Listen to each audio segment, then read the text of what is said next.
시어머니의 환갑, 남편 박준우는 한 달 전부터 닳도록 내 귀에 속삭였다. 어머니가 평생 고생하셨으니 이번만큼은 정말 성대하게 치러드려야 한다고. 나는 그 말의 의미를 알았다. 우리 집, 아니, 이 집에서 내 역할은 바로 그 성대한 잔치를 책임지는 사람이었다. 솔직히 그 돈을 쓸 때 눈 하나 깜빡하지 않았다. 나는 곧장 강원도 최고의 오션뷰 리조트에 일출이 보이는 프레지덴셜 스위트룸을 예약했다. 룸 3개의 넓은 거실까지 시댁 식구들이 편안하게 묵기에 충분한 곳이었다. 시어머니 환갑 잔치를 위해 석 달 전부터 예약해야만 갈 수 있다는 미슐랭 3스타 레스토랑도 예약했다. 그 외에 가족 온천 스파, 골프 체험까지 이것저것 합쳐서 거의 1,000만 원을 긁었다. 돈을 쓰니 시댁의 반응은 역시나 내 예상대로였다. 시어머니는 가족 단톡방에 장문의 음성 메시지를 남겼다. 나를 머리부터 발끝까지 칭찬하며 등불을 켜고 찾아봐도 없을 착한 며느리라느니, 박준우가 나처럼 사려 깊고 능력 있는 아내를 얻어 복이 터졌다느니, 말이 없으신 시아버님도 드물게 전화를 걸어 너무 무리하지 말라고 하셨다. 시누이 박서연은 단톡방에 날개 달린 하트 이모티콘을 여러 개 보내며 새언니 최고를 연발했다. 내 남편 박준우는 내 옆에 앉아 핸드폰 화면에 쏟아지는 가족들의 칭찬을 보며 입이 귀에 걸렸다. 그는 내 어깨를 감싸고 뺨에 입을 맞추며 말했다. 여보, 고마워. 우리 엄마 아빠가 자기를 얼마나 예뻐하겠어? 행복과 자랑스러움으로 가득한 그의 얼굴을 보았지만 내 마음은 아무런 감흥이 없었다. 지난 몇 년간 나는 이미 익숙해져 있었다. 내가 이 집의 가장이라는 사실은 나와 박준우를 제외하고는 아무도 몰랐다. 시댁 식구들은 내가 작은 출판사 편집자로 일하는 줄로만 알았고, 박준우가 회사에서 대리로 일하는 것이 우리 집 수입의 전부인 줄 알았다. 그들은 내 작은 편집자라는 직업이 위장에 불과하며 내 진짜 정체는 요즘 꽤 잘나가는 웹소설 작가라는 사실을 몰랐다. 내 연봉은 박준우의 수십 배였다. 이 결혼이 시작될 때만 해도 내가 이렇게 잘나가진 않았다. 박준우는 다정하고 세심하게 잘해줬고 나는 사랑과 결혼했다고 믿었다. 하지만 내 수입이 점점 늘어나면서 우리 관계도 조금씩 변질되었다. 그는 습관적으로 나에게 의지하기 시작했고 집 대출, 차 할부금부터 시작해 자기 경조사비까지 전부 내 돈으로 해결했다.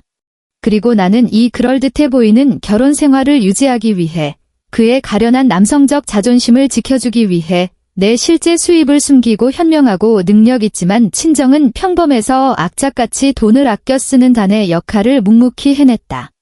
나는 내 헌신이 존중으로 돌아올 거라 믿었지만 헌신이 당연해지는 순간 돌아오는 건 끝없는 요구뿐이라는 걸 증명할 뿐이었다. 출발 일주일 전 예상했던 추가 요구가 들어왔다. 시어머니는 먼저 슬쩍 떠보셨다. 자기 친구 중 하나가 환갑 때 아들 내외가 샤넬 가방을 사줘서 모임에 매일 들고 나가는데 그게 그렇게 부럽다고 했다. 내가 못 알아들은 척하자 그녀는 아예 백화점에서 찍은 가방 사진을 보내왔다. 지훈아, 이 가방 좀 봐. 내 나이에 들기 딱 좋지 않니? 내가 뭘 더 말할 수 있겠는가?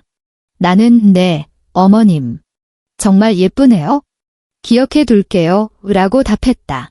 그러자마자 시누이 박서연에게서 개인 메시지가 날아왔다. 더 노골적이었다. 신상 핸드백 쇼핑 링크와 함께 이런 문장이 따라왔다. 새언니, 이거 너무 예쁘죠? 이번에 강원도 가는 김에 이것도 좀 사다 줘요. 어차피 엄마 선물도 사야 하잖아요. 그 가는 김에라는 말이 참 가볍게도 들렸다. 핸드폰을 박준우에게 보여주자 그는 그저 웃으며 내 볼을 꼬집었다. 아이를 달래는 듯한 말투였다. 에이, 우리 엄마랑 동생 취미가 뭐 별거라고. 모처럼 환갑인데 기쁘게 해드리는 게 제일 중요하지. 우리 와이프가 최고잖아. 조금만 더 신경 써줘. 좋은 게 좋은 거라며 둥글게 넘어가려는 그의 얼굴을 보며 나는 목구멍까지 차오른 말을 다시 삼켰다. 신경이 아니라 돈이었다. 하지만 그 돈은 그가 낼 능력도 낼 생각도 없는 돈이었다. 결국 나는 백화점에 가서 시어머니가 그토록 원하던 가방을 사고 신우이가 찜한 핸드백도 주문했다. 합쳐서 또 수백만 원이 나갔다. 포장된 선물 상자를 트렁크에 실을 때 말로 설명할 수 없는 피로감이 몰려왔다. 나는 괜찮다고 이번 한 번만 가정의 화목을 위해 참으면 지나갈 거라고 스스로를 위로했다. 여행 당일 나는 일찍 일어나 단정하게 차려입고 작은 캐리어 하나를 들고 아래층으로 내려갔다. 갈아입을 옷 몇 벌과 화장품이 전부라 짐은 많지 않았다. 하지만 아래층에 내려갔을 때 나는 그 자리에 얼어붙었다. 우리 집 현대 SUV 옆으로 온 가족이 차 문을 활짝 열고 화기애애하게 서 있었다. 시부모님은 이미 뒷자리에 앉아 계셨고 운전석에는 박준우가, 조수석에는 신우이 박서연이 앉아 있었다. 그들은 강원도에 도착하면 뭘 먼저 먹을지 신나게 떠들고 있었다. 내가 다가가 차 문을 열고 캐리어를 실으려는데 트렁크가 크고 작은 짐들로 가득 차 있는 게 보였다. 낚싯대 몇 개와 아이스박스까지. 그리고 나를 가장 경악하게 만든 건 신우이 옆 조수석에 웬 낯선 젊은 남자가 앉아있다는 사실이었다. 그 남자도 나를 보고는 멋쩍어했지만 박서연이 재빨리 그의 팔짱을 끼며 자랑스럽게 소개했다. 새언니, 이쪽은 제 남자친구 최민준 씨예요. 갑자기 시간이 된다고 해서 같이 가기로 했어요. 서프라이즈.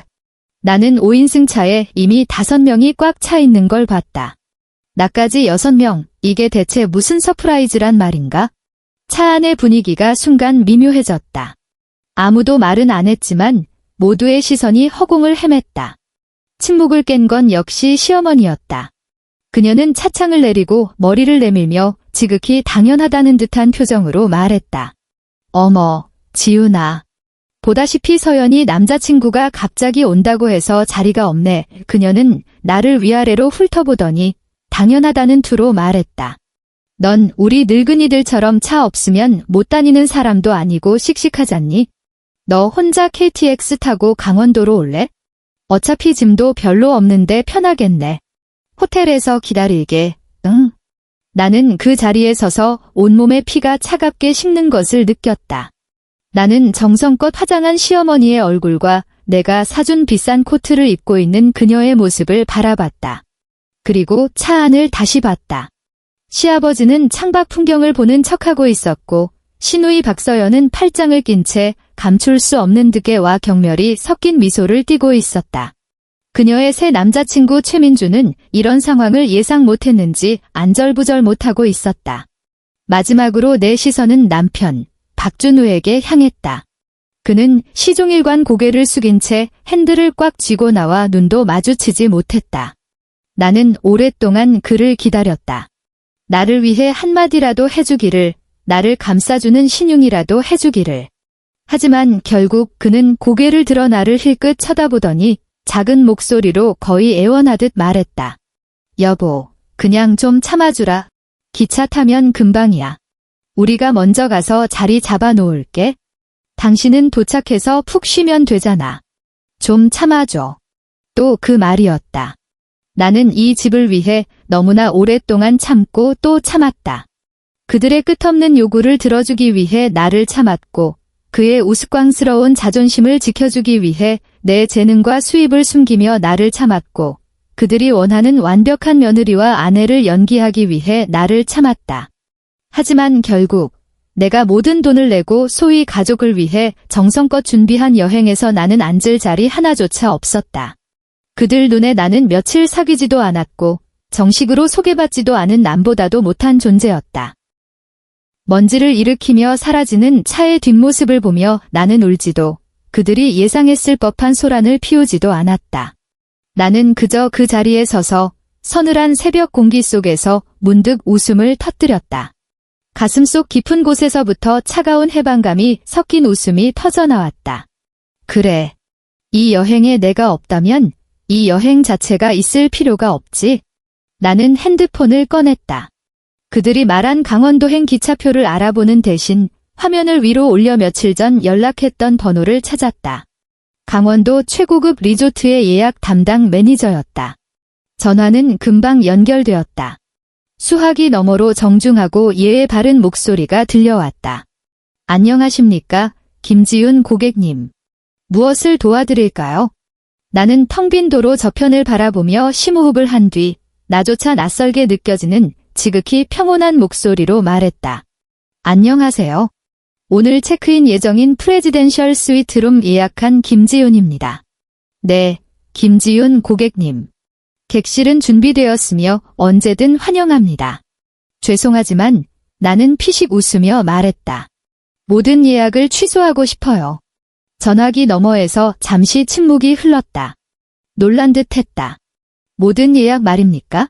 고객님, 프레지덴셜 스위트룸, 미슐랭 레스토랑 6인 디너, 그리고 내일 가족 스파 패키지까지 전부 말인가요? 네, 나는 단호하게 대답했다. 전부 다요. 지금 바로 전부 취소해주세요. 단 1원도 남기지 말고요. 알겠습니다. 고객님. 유감스럽지만 요청하신 대로 즉시 처리해드리겠습니다. 당일 취소이시기 때문에 규정상 나는 그의 말을 끊었다. 괜찮아요. 위약금은 제 선결제 금액에서 제하시면 됩니다. 나머지는 원래 제 카드로 환불해주세요. 네, 알겠습니다. 고객님. 바로 처리해드리겠습니다. 매니저의 목소리는 여전히 흠잡을 데 없이 완벽했다. 전화를 끊는 순간 몇 년 동안 내 가슴을 짓누르던 거대한 돌덩이가 마침내 치워진 기분이었다. 후회나 불안감은 전혀 없었고 전에 없던 가뿐함과 상쾌함만이 느껴졌다. 더 이상 시어머니가 내가 사준 가방을 마음에 들어 할지 걱정할 필요도 없었고 시누이가 내 서비스가 불만족스럽다고 느낄까봐 전전긍긍할 필요도 없었다. 그리고 가족과 나 사이에서 갈팡질팡하는 박준우의 얼굴을 더는 보지 않아도 됐다. 나는 길가에 서서 택시를 잡았다. 어디로 모실까요? 손님, 기사님이 물었다. 나는 차에 올라타며 나 자신도 놀랄 만한 목적지를 말했다. 김포공항으로 가주세요. 그래, 공항으로. 여디나 먹어라 강원도, 여디나 먹어라 가족 여행. 이딴 막장 드라마에 더는 어울려줄 수 없었다. 택시는 도시를 가로질렀다. 창밖으로 빠르게 스쳐 지나가는 풍경이 내 지난 몇 년간의 어처구니 없는 결혼 생활 같았다. 나는 핸드폰을 꺼내 항공권 예매 어플을 켰다. 어디로 갈까?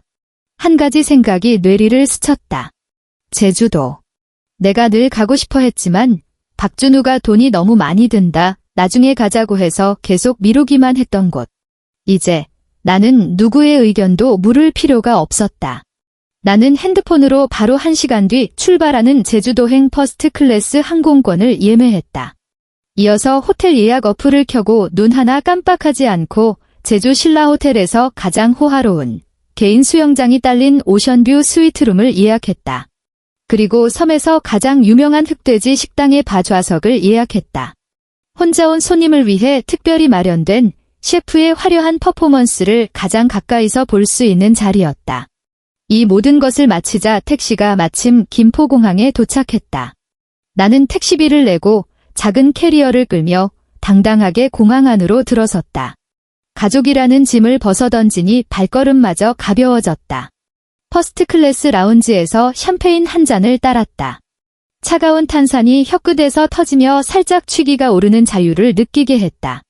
나는 핸드폰을 꺼내 눈앞에 샴페인 잔과 내 이름이 적힌 퍼스트 클래스 티켓을 찍어 SNS에 올렸다. 박준우와 그의 가족을 포함해 아무도 차단하지 않았다. 글은 간단했다. 단 한 문장. 혼자만의 여행. 갑자기 시작. 잘 있어, 서울. 안녕, 제주도.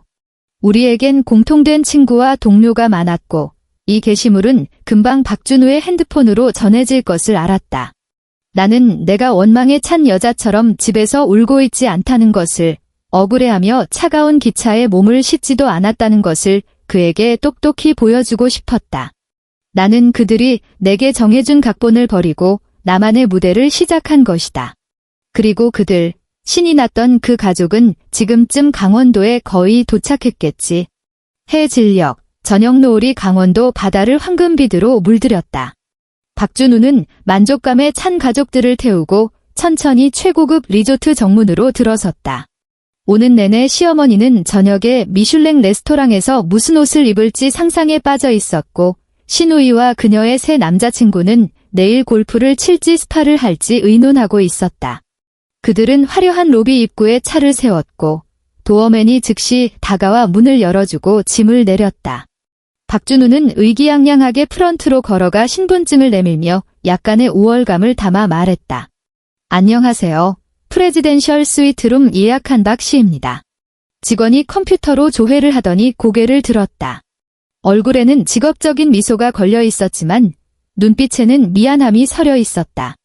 정말 죄송합니다. 박준우 고객님.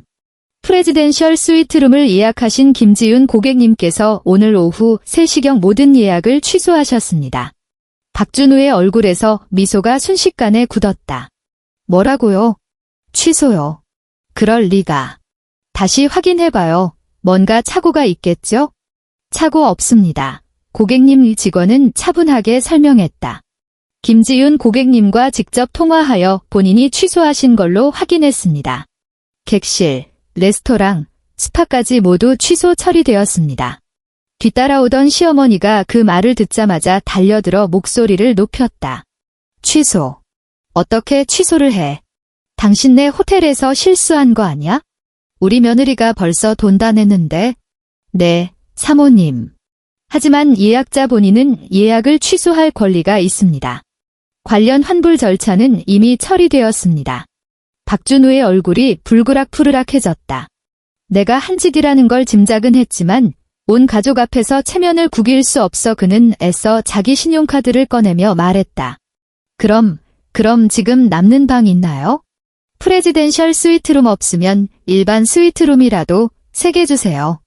직원은 고개를 저으며 더욱 미안한 표정을 지었다. 정말 죄송합니다. 고객님. 오늘은 주말인데다 성수기라 저희 리조트 모든 객실은 보름 전에 이미 예약이 마감되었습니다. 그제야 모두가 망연자실했다. 시어머니는 믿을 수 없다는 듯 프런트를 쳐다보다가 박준우를 쏘아보았다. 신우이와 그녀의 남자친구도 서로 얼굴만 쳐다볼 뿐이었다. 방금 전까지 웃음소리가 가득했던 가족은 이제 휘황찬란한 로비 한가운데서 길 잃은 사람들처럼 서 있었다. 시어머니의 분노는 마침내 터져나올 곳을 찾았다. 그녀는 박준우의 코앞에 손가락질하며 소리쳤다. 내 마누라는 대체 무슨 생각인 거야? 이렇게 큰일을 말 한마디 없이 취소해. 미친 거 아니야. 박준우는 욕을 먹으며 고개를 들지 못하고 난처한 얼굴로 핸드폰을 꺼내 내게 전화를 걸기 시작했다. 그 시각 나는 제주도 호텔 스위트룸의 개인 풀에 몸을 담근 채 시원한 코코넛 주스를 마시며 장엄한 바다의 일몰을 감상하고 있었다. 핸드폰 벨이 울렸을 때 나는 조금도 놀라지 않았다. 액정에서 남편이라는 2 글자가 계속 깜빡이는 것을 보며 나는 천천히 손을 닫고 통화 버튼을 눌렀다. 전화가 연결되자마자 박준우의 고함이 수화기를 뚫고 터져나와 귀가 윙윙거렸다. 김지윤, 너 지금 무슨 짓이야? 호텔 왜 취소했어? 오늘이 무슨 날인 줄 알아? 온 가족 길바닥에서 자게 할 셈이야. 나는 핸드폰을 귀에서 조금 떼고 그가 소리치기를 기다렸다. 그가 잠잠해진 후에야 핸드폰을 다시 귀에 대고 제주도의 부드러운 파도 소리를 들으며 지극히 평온한 목소리로 대답했다. 어머, 그래? 난 내가 이번 가족 여행에 참석하지 않게 됐으니까 내가 돈 낸 이 여행 계획도 당연히 같이 취소되는 줄 알았는데. 문제 있어? 내 말은 차가운 얼음물처럼 박준우의 분노에 찬물을 끼얹었다. 그는 순간 말을 잃고 한참 동안 아무 말도 하지 못했다. 거친 숨소리만 들려왔다. 너 지금 그게 무슨 뜻이야? 그가 더듬거리며 물었다. 글자 그대로의 뜻이야. 나는 담담하게 말했다. 박준우 씨, 나를 서울에 혼자 버려두고 기차 타고 오라고 한 게 누구였지? 당신들 마음속에 내가 차에 앉을 자리 하나 없을 만큼 하찮은 존재라면 내가 왜 내 돈으로 당신들의 화목한 가족 여행 비용을 대줘야 하는 건데? 전화기 너머는 침묵에 잠겼다. 나는 그의 표정을 상상할 수 있었다. 충격, 분노, 그리고 아마도 약간의 당황스러움. 바로 그때 날카로운 여자 목소리가 전화를 가로챘다. 나의 좋은 시어머니였다. 김지윤 이 악독한 년. 내가 무슨 신보야. 오늘이 내 환갑인데 이따위 짓을 해. 너 살기 싫어? 내가 정말 눈이 삐었지. 준우가 너같이 교양 없고 불효막 심한 며느리를 얻게 하다니. 욕설이 파도처럼 밀려왔다. 더럽고 추했다.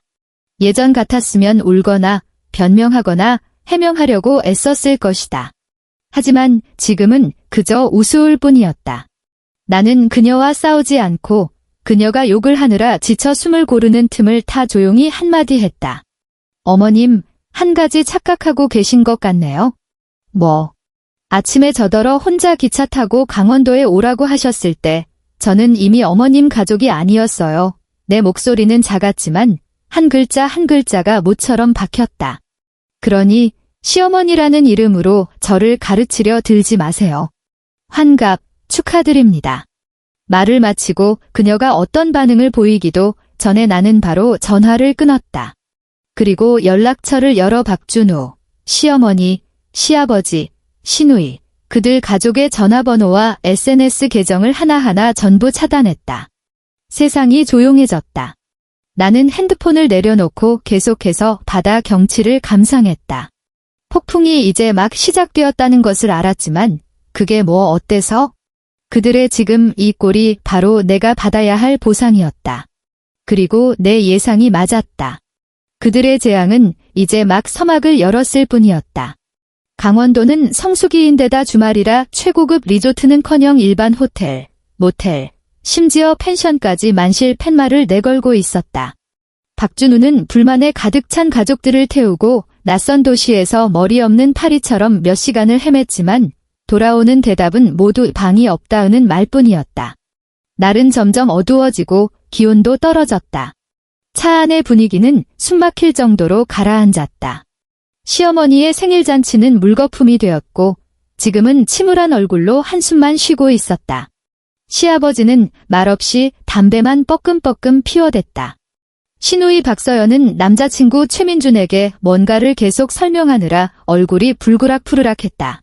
이 최민준이라는 남자는 어떤 중소기업 사장 아들이라고 했는데 평소에 체면을 가장 중시하는 사람이었다. 그는 여자친구를 따라 호화로운 여행을 즐기러 온 줄 알았을 텐데 저녁밥은커녕 잘곳조차 없게 될 줄은 몰랐을 것이다. 그의 얼굴에 짜증이 점점 역력해지더니 결국 근처에 친구가 있다며 인사하고 오겠다는 핑계를 대고는 택시를 타고 뒤도 돌아보지 않고 가버렸다.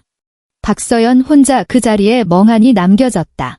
결국 지치고 굶주린 가족은 불 켜진 24시 편의점 앞에 차를 세웠다. 그들이 뭘 더 할 수 있었을까? 편의점에 들어가 컵라면 몇 개와 삼각김밥 몇 개를 사는 수밖에. 그리하여 우리 시어머니의 성대한 환갑잔치는 결국 강원도 길가의 한 편의점 앞에서 열리게 되었다. 주인공인 시어머니와 그녀의 남편, 아들, 딸은 각자 뜨거운 컵라면 한 그릇씩을 들고 찬바람을 맞으며 처량하게 면발을 후루룩거렸다. 이 장면은 더할 나위 없이 아이러니했다. 더 아이러니한 것은 이 지독히 드라마틱한 장면을 하필이면 우리 아파트에 사는 강원도로 여행 온 다른 아주머니가 목격했다는 것이다. 그 아주머니는 동네에서 소문난 방송국이었다. 그녀는 차마 아는 척은 못하고 몰래 핸드폰으로 사진 한 장을 찍었다. 사진 속에서 우리 시어머니는 그 비싼 새 코트를 입고 있었지만 얼굴에는 근심과 분노가 가득했고 손에 든 컵라면은 유난히 눈에 띄었다.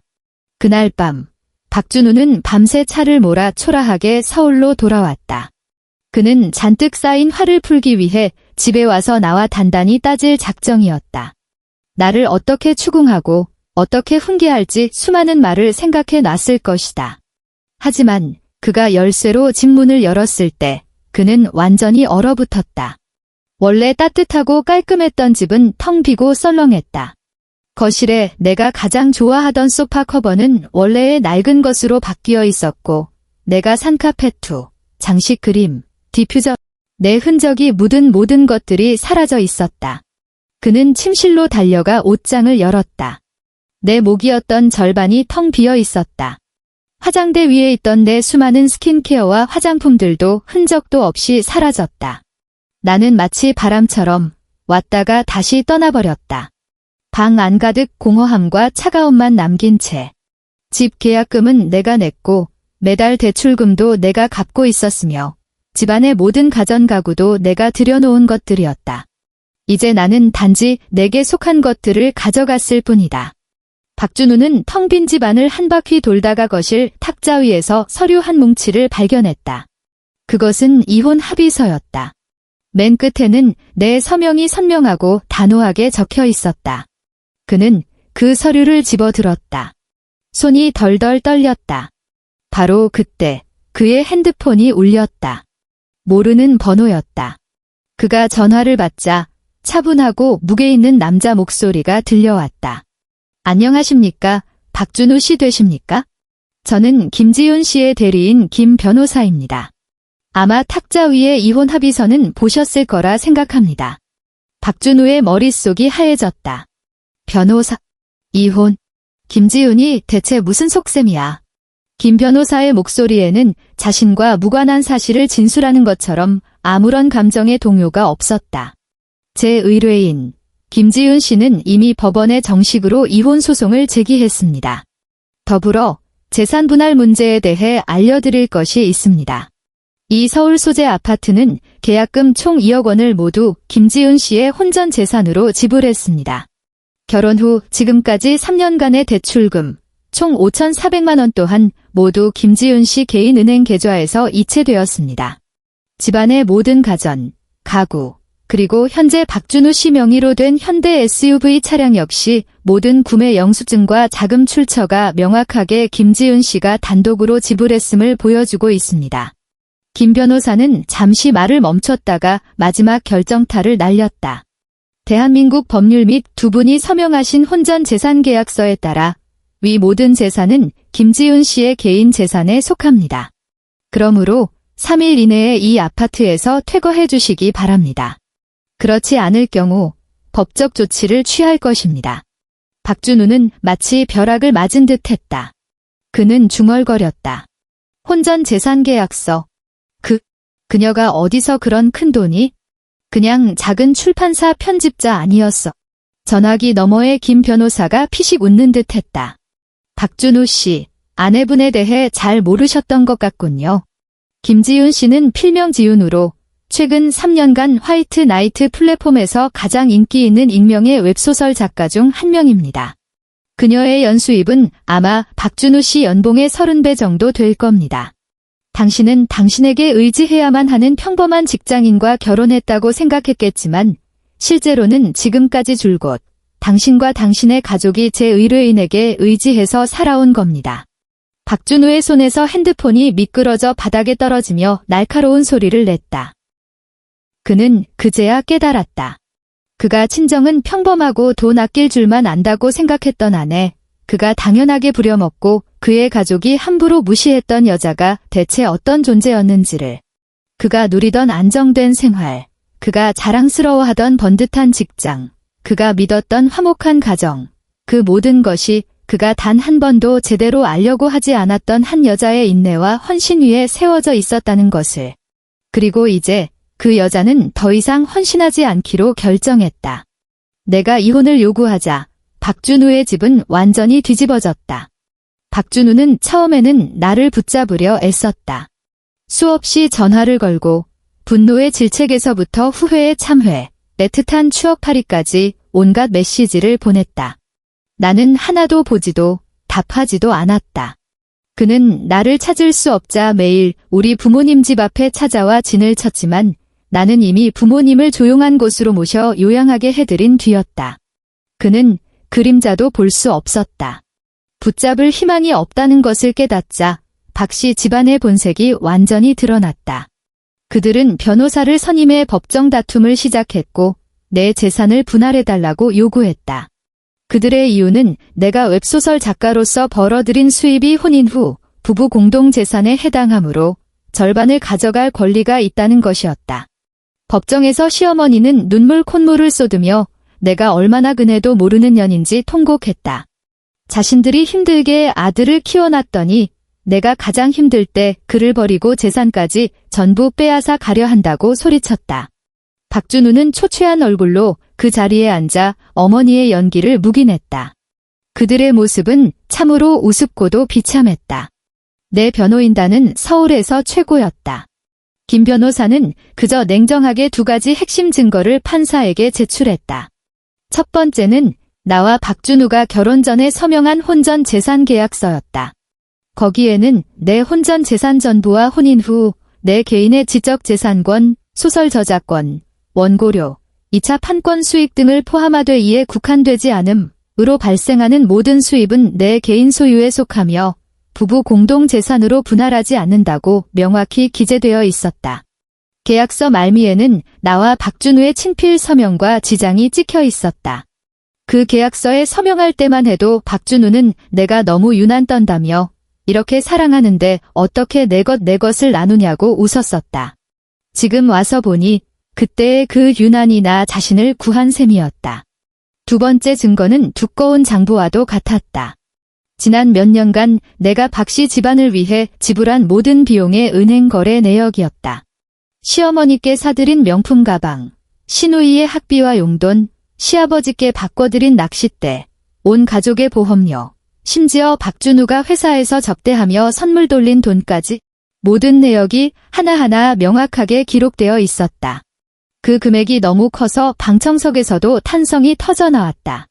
김 변호사는 결론을 내렸다. 판사님, 사실은 명백합니다. 이 혼인 관계에서 제 의뢰인은 남편으로부터 어떠한 경제적 지원도 받지 못했을 뿐만 아니라 지속적으로 일방적인 구제를 해왔습니다. 그런데 이제 와서 남편 측 가족이 거꾸로 제 의뢰인의 개인 합법소득을 분할해달라고 요구하는 것은 현대판 농부와 뱀 이야기나 다름없습니다. 법원의 최종 판결은 의심의 여지가 없었다. 법원은 나의 모든 요구를 받아들여 박준우가 내 자산을 분할할 권리가 없다고 판결했다. 그는 즉시 아파트에서 나가야 할 뿐만 아니라 3년 동안 타고 다닌 차까지 내가 전액 현금으로 구매했다는 이유로 내 소유로 판결이 났다. 법원을 나올 때 나는 박준우와 그의 가족을 보았다. 시어머니의 얼굴에는 더 이상 예전의 기세등등함은 없고 잿빛과 원망만이 남아 있었다. 그녀는 나를 보며 입으로는 여전히 더러운 욕을 중얼거리고 있었다. 박준우는 고개를 숙인 채 싸움에서 진 수탉 같았다. 우리는 스쳐 지나갔고 나는 그에게 눈길 한 번 줄 가치도 느끼지 못했다. 이 막장 드라마는 마침내 막을 내렸다. 하지만 박씨 집안의 볼거리는 아직 끝나지 않았다. 강원도로 여행 갔던 그 아주머니는 이미 그들이 편의점 앞에서 컵라면을 먹던 장관을 희대의 사건처럼 온 아파트에 양념까지 쳐서 퍼뜨린 뒤였다. 박씨네 며느리가 시어머니 환갑잔치에 엄청난 돈을 썼는데 정작 가족들은 며느리를 버리고 갔다가 호텔 문턱도 못 받고 길거리에서 컵라면으로 생일을 보냈다는 사실을 모두가 알게 되었다. 시어머니의 성대했던 환갑잔치는 완전한 웃음거리가 되었다. 그녀는 더 이상 노인정 친구들 모임에 얼굴을 내밀 수 없게 되었다. 그녀가 나타나기만 하면 사람들이 이상한 눈초리로 쳐다보고 뒤에서 수군거렸기 때문이다. 시누이 박서연의 처지도 좋지 않았다. 체면을 중시하던 그 재벌2세 남자친구는 강원도에서 그녀를 버리고 간 뒤로 다시는 연락하지 않았다. 그녀는 SNS에서 보기 좋게 차였고 집안의 추문까지 떠들썩하게 퍼져 친구들 사이에서도 고개를 들지 못했다. 한동안 집 밖으로 나오지도 못하고 회사도 그만뒀다고 들었다. 박준우로 말할 것 같으면 그는 직장 생활에 가장 큰 물줄을 잃었고 편안한 집과 차를 잃고 부모님의 비좁은 옛날 집으로 다시 이사해야 했다. 내 후원이 없으니 그는 자신의 번듯한 생활을 유지하는 것조차 빠듯해졌다. 그들의 삶은 그 후로 엉망진창이 되었다. 하지만 나는 새로운 삶을 맞이했다. 나는 이 황당한 결혼 생활 경험을 약간 각색하여 내 새 소설에 담았다. 소설의 주인공은 시댁에 계속 무시당하고 착취당하던 숨겨진 재력가 아내로 한 번의 가족 여행에서 완전히 폭발하여 통쾌한 반격을 시작하는 이야기다. 스토리가 너무나 현실적이고 쏙 시원해서 결혼 생활에서 억울함을 느끼는 수많은 여성 독자들의 마음을 정확히 저격했고 이 소설은 발표되자마자 인터넷을 뜨겁게 달궜다. 댓글창에는 몰입감 미쳤다. 주먹 쥐고 봤어요. 여주 완전 사이다. 진작 저랬어야지. 너무 통쾌해요. 내 속마음을 대신 말해주는 줄 같은 독자들의 댓글이 쏟아졌다. 내 필명 지우는 처음으로 인터넷을 넘어 대중의 시야에 들어섰다. 소설은 불티나게 팔렸고 영상화 판권도 천문학적인 가격에 팔렸다. 나는 심지어 방송국에서 인터뷰 요청을 받아 신시대 독립여성이라는 타이틀로 카메라 앞에 앉아 담담하게 내 이야기와 생각을 나누었다. 내 커리어는 이로 인해 새로운 정점을 찍었다. 이혼 후 2달째, 나는 내 돈으로 한남동의 한강 전체가 내려다 보이는 펜트하우스를 샀다. 계약하던 날 햇살이 좋았다. 거대한 통유리창을 통해 쏟아져 들어와 온 집안을 환하게 비췄다. 나는 결혼 때문에 점점 멀어졌던 친구들에게 다시 연락해 내 새집에서 성대한 싱글 파티를 열었다. 우리는 밤새 마시고 춤추며 과거와 미래에 대해 이야기했다. 깊은 밤, 친구들이 모두 취했을 때 나는 혼자 테라스로 나갔다. 밤바람이 서늘했지만 정신은 더없이 맑았다. 나는 발 아래 펼쳐진 서울의 휘황찬란한 야경을 바라봤다. 한강은 마치 금빛 비단처럼 도시 사이를 조용히 흐르고 있었다. 나는 손에 든 샴페인 잔을 들어 올렸다. 이 찬란한 야경을 향해, 그리고 수많은 밤을 참고 견뎌온 나 자신을 향해 조용히 찬영기라고 말했다. 그리고 단숨에 마셨다. 나는 그 새벽을 영원히 기억할 것이다. 가족에게 버려져 길가에 홀로 서 있던 외로운 나를. 하지만 그보다 더 냉정하게 모든 예약을 취소하고 망설임 없이 제주도로 향했던 나를 기억할 것이다. 그것은 충동적인 복수가 아니었다. 그것은 내가 족쇄를 끊고 내 인생의 키를 다시 잡기로 한 시작이었다. 진정한 자유란 바로 이런 맛이었구나.